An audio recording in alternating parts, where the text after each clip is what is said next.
Mister Chopra, good afternoon. धन्यवाद हमसे बात करने के लिए। पहले तो स्ट्रॉन्ग परफॉर्मेंस के लिए आपको बधाई। क्या खास कारण रहे सर अच्छी परफॉर्मेंस की, और सबसे बड़ी बात अब ये क्या मेंटेन होगा या इससे भी बेहतर परफॉर्मेंस की हम उम्मीद रख सकते हैं? नमस्कार स्वाति, बहुत बहुत धन्यवाद मेरे को शो पे बुलाने के लिए। जैसे आपने बोला कि हमारे पिछले साल के जो रिजल्ट्स रहे वो काफी एनकरेजिंग हैं। स्पेशली फोर्थ क्वार्टर में 27% हमारा रेवेन्यू ग्रोथ है, 53% हमारा प्रॉफिट ग्रोथ है। ओवरऑल भी इन स्पाइट ऑफ कोरोना ये जो ईयर है हमारे लिए ग्रोथ ईयर रहा है। बट अगर लास्ट ईयर में हम देखें, हमारी सबसे बड़ी जो हाईलाइट है वो हम नेट डेट से नेट कैश पे as a company at a group level हम आ गए हैं। तो वो एक बहुत बड़ी एनकरेजिंग चीज है, जिससे हम सोचते हैं कि जब हम नेट कैश पे हैं तो हमारा काफी स्ट्रांग ऑर्डर बुक है 9,500 करोड़ का। तो इससे हमको और मदद मिलेगी कि हम अपनी जो एग्जीक्यूशन है उसको स्पीड अप कर पाए।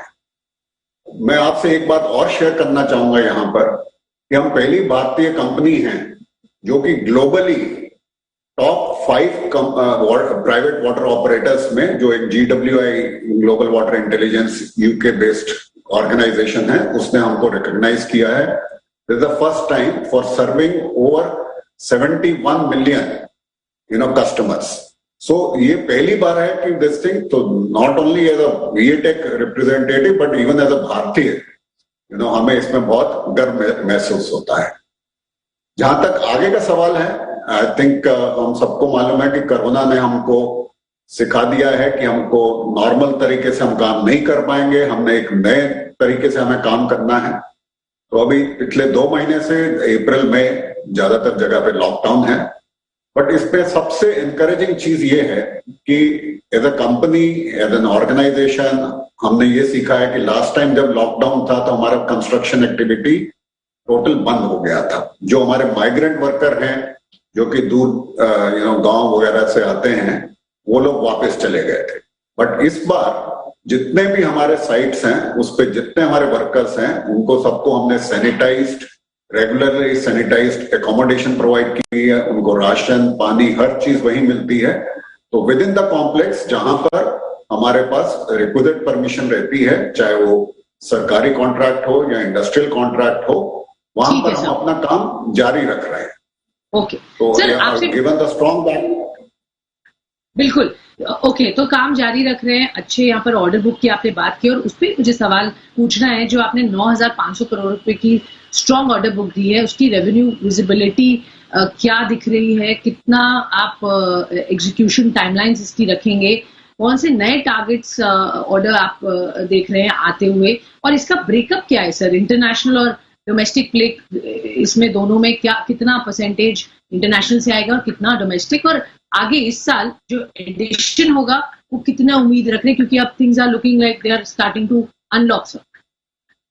हाँ, आपने बहुत अच्छा सवाल पूछा मेरे से। जैसे आपने बोला कि ओवरसीज में जो अनलॉकिंग है वहां पर कोरोना का सेकेंड फेज पहले आया, तो अनलॉकिंग पहले शुरू हो गई है। और जहां तक इंडिया का सवाल है, अभी हम रिसेंटली देख रहे हैं अनलॉकिंग शुरू हो गई। मैंने कुछ आज से 4-5 महीने पहले एक मीडिया इंटरेक्शन में बोला था कि जहां तक इंडस्ट्रियल कॉन्ट्रैक्ट्स हैं, जो नई इंक्वायरीज हैं, जो नए टेंडर्स हैं, उसमें हमने ट्रैक्शन देखना शुरू कर दिया था दिसंबर जनवरी से। तो हमें ये लगता है कि आने वाले इमीडिएट टाइम में, अगले 1 या 2 क्वार्टर में, जो हमारा इंडस्ट्रियल ऑर्डर बुक है इंडिया से भी और इंडिया के बाहर से भी, वो और ज्यादा स्ट्रांग हो जाएगा। तो जहां तक गवर्नमेंट के टेंडर्स का सवाल है, इंटरनेशनल में भी अभी टेंडर आने शुरू हो गए हैं और इवन इंडिया में अभी जो टेंडर्स हैं वो आने शुरू हो गए हैं। तो हमको ये लगता है कि सेकेंड हाफ में जो इंडिया के टेंडर्स आ रहे हैं तो वो they will be converted into orders. Industrial में हम ज्यादा होपफुल हैं कि हमको फर्स्ट हाफ इटसेल्फ में हमको अच्छा ऑर्डर पाइपलाइन दिख रहा है, स्ट्रांग ऑर्डर पाइपलाइन दिख रहा है। और जहां तक पूरे ईयर का सवाल है, हमें ये लगता है कि ये जो 9,500 करोड़ का हमारा ऑर्डर बुक है, हम इसको इससे ज्यादा स्ट्रेंथन कर पाएंगे। और जहां तक एग्जीक्यूशन का सवाल है, हमारा नॉर्मल साइकिल पीरियड जो होता है वो 2 से 2.5 साल में एक प्रोजेक्ट हम कंप्लीट करते हैं। तो अगर आप देखें कि 9,500 करोड़ है, तो उसमें हमको लगता है कि हमारा 3 साल का इसमें विजिबिलिटी है। इसमें हमारा कुछ ओएनएम के भी कॉन्ट्रैक्ट्स रहते हैं। जो ओएनएम के कॉन्ट्रैक्ट्स हैं वो लॉन्ग टर्म कॉन्ट्रैक्ट्स हैं। और मैं ये बात आपको हाईलाइट करना चाहूंगा कि जहां तक ओएनएम का हमारा रेवेन्यू का सवाल है, एक तो उसमें ग्रोथ अच्छी आई है लास्ट ईयर में। सेकेंडली ओएनएम ये एसेंशियल सर्विसेज हैं, water, waste water, water and sanitation. तो इन जो सेक्टर में हमारी लास्ट ईयर भी पूरा फुल, मतलब कोई कोरोना का इम्पैक्ट नहीं था, 100% पे हमने काम किया और इस साल भी 100% पे हम काम कर रहे हैं। में आप देख रहे हैं काफी एक्शन यहाँ मिल सकता है, इंडस्ट्रियल में ज्यादा बुलिश है आप। बट सर मुझे क्वांटम आप बता सकेंगे एक बॉलपार्क फिगर कि 9,500 से ज्यादा स्ट्रेंथन होकर कितना हो सकता है, एक अंदाजा जिससे हमें देखिए कि किस तरीके का पुश आपको मिलेगा ऑर्डर बुक में। कोई क्वांटम या नंबर हमारे साथ शेयर कर सकते हैं सर? स्वाति, हम पास्ट में हमेशा जब तक ये कोरोना का इम्पैक्ट नहीं आया था, हम रेवेन्यू पे और ऑर्डर बुक पे दोनों पे हम गाइडेंस देते थे। बट इस साल हम गाइडेंस नहीं दे रहे हैं। बट जैसे मैंने आपको बोला, जो बोथ ऑन रेवेन्यू और ऑर्डर बुक पे we are very very bullish. Okay, revenue order book पे काफी बुलिश है, कोई एग्जैक्ट नंबर नहीं दे सकते, ऑब्वियसली कोरोना की अनसर्टेनिटी है। बट सर मार्जिन, ये भी एक इम्पॉर्टेंट एलिमेंट है आपके बिजनेस में। हमने देखा बहुत अच्छा स्ट्रॉन्ग मार्जिन आए हैं, इस पर क्या आउटलुक रहेगा सर? मार्जिन बेहतर हो सकते हैं लेवल्स पे भी? राइजिंग कमोडिटी प्राइसेस भी जो दिख रहे हैं उसका कितना असर हो रहा है? क्या माने एक margin range for the company? और जैसे आप कह रहे हैं ओएनएम का एक अच्छा बिजनेस प्रोस्पेक्ट है, तो उसमें मार्जिन बेहतर होते हैं क्या? कैसे कंपनी मार्जिन फर्दर बूस्ट करने की कोशिश करेगी?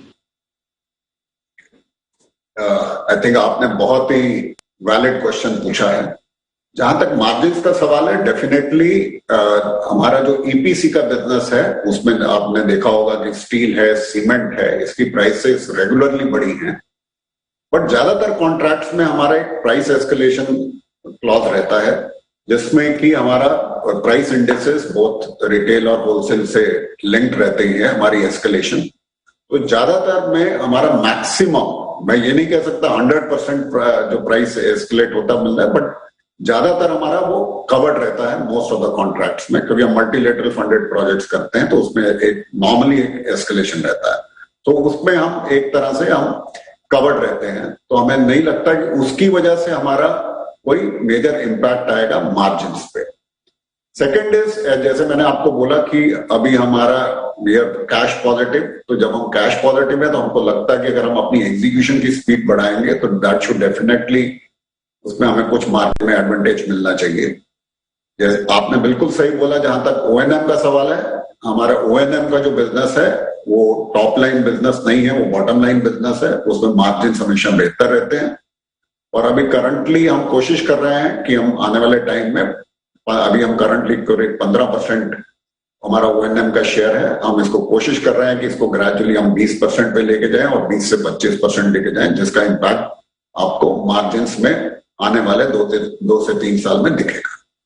ओके, तो क्लियरली ये एक बात आप लेंगे to increase share in ONM segment जो आप बता रहे हो, मार्जिन्स भी वापस बेहतर होंगे। सर आपने डेट की बात की थी, वो आप कम करने में लगे हैं और क्लीन अप कर रहे हैं, फाइनेंशियल बुक इनफैक्ट स्ट्रेंथन कर रहे हैं, जो मैं कहना चाहूंगी। आपने अपनी वर्किंग कैपिटल साइकिल भी यहाँ पर इम्प्रूव की है। हमने देखा कि रिडक्शन हुआ in terms of number of days to below 100। कैसे ये अचीव हुई और क्या आगे मेंटेन करेंगे, इस पर भी थोड़ा सा हमें डिटेल बताएंगे सर? स्वाति, इसमें हमारा जो टोटल फोकस रहा है पिछले साल में, हमारा फोकस रहा है टोटल कलेक्शन पे। हम गवर्नमेंट कॉन्ट्रैक्ट्स करते हैं, हम इंडस्ट्रियल कॉन्ट्रैक्ट्स करते हैं, तो डेफिनेटली अगर आप लास्ट 1 साल में देखें तो हमारे जो रिसीवेबल्स हैं वो 150 करोड़ के करीब पहले से कम हो गया है। तो हमारा फोकस आने वाले टाइम में भी कलेक्शन पे रहेगा। अगर हम डेफिनेटली कलेक्शन, अगर हम अपना कलेक्शन साइकिल इंप्रूव कर पाएंगे तो इसमें हमें सरकार का सहयोग भी चाहिए होगा, क्योंकि लास्ट टाइम इंडिया में गवर्नमेंट का डायरेक्टिव था कि जितने कॉन्ट्रैक्टर्स हैं बिकॉज ऑफ कोरोना वहां वी आर सीवियरली इम्पैक्टेड कि हमारे पेमेंट्स प्रायोरिटी पे रिलीज करें। सेम हमारा रिक्वेस्ट इस साल भी सरकार को रहेगा कि अगर वो हमारे पेमेंट जो साइकिल है उसको इम्प्रूव करेंगे तो डेफिनेटली हमारा वर्किंग कैपिटल जो 127 से 97 दिन पे आया है वो फर्दर इम्प्रूव होगा। बट उसमें हमको कोई ज्यादा डाउट लगता नहीं है, बिकॉज